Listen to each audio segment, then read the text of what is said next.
Ce que Paul a découvert du Seigneur Jésus sur le chemin de Damas a eu comme effet notoire de lui révéler non seulement la notion de fils, mais encore d'extraire carrément Christ du temps, pour le placer avec le Père, dès avant les temps éternels.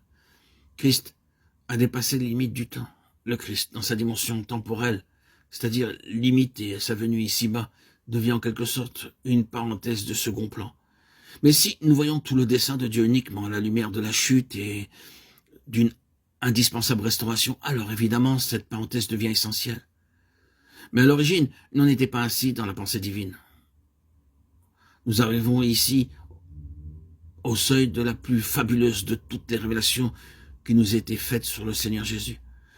L'effet produit par l'expérience de Paul sur le chemin de Damas, cette projection d'un Christ hors du temps et remontant au jour de l'éternité, devint, dans la conception de l'apôtre, intimement lié au dessein éternel de Dieu. Et dans ce dessein éternel, il n'y avait aucune trace de chute ou de rédemption. La chute et la rédemption représentent, pour ainsi dire, une dépression dans la trajectoire poursuivie par Dieu à travers les âges.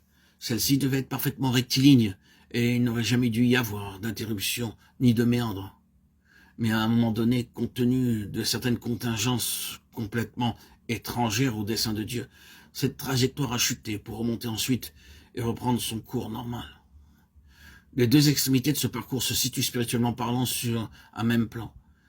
Si le cœur vous en dit, vous pouvez imaginer un pont qui enjambe cette dépression et le Christ en train de la combler, si bien qu'en lui, la jonction est rétablie. Ce qui était prévu de toute éternité ne connaît donc aucune, et vraiment aucune interruption. Une fois cela saisi, une fois cela intégré, alors, tout est rétabli. La venue de Christ ici-bas ainsi que l'œuvre de la croix, dans son intégralité, appartiennent à un autre registre. Elles ne se sont imposées qu'en raison de ces contingences. Quoi qu'en Christ, le dessein de Dieu subsiste d'éternité en éternité. Il ne connaît alors ni interruption, ni cassure ou dépression. Frères et sœurs, chers amis bien-aimés, en Christ, point de hiatus.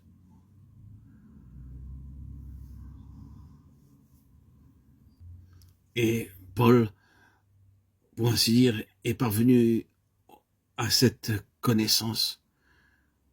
Je ne sais encore rien, cependant je vois de manière obscure, mais bien réelle, par les yeux de l'esprit, un Christ si grand, si vaste, que j'essaie sans cesse de le saisir, de courir à sa suite.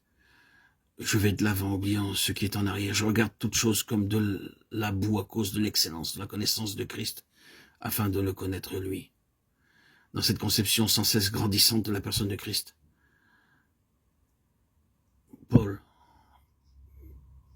commence à comprendre qu'en Christ éternel, avant la création, sans mesure de temps terrestre, Christ est éternellement le roi Messie qui règne et qui n'a aucune limitation terrestre ni temporelle.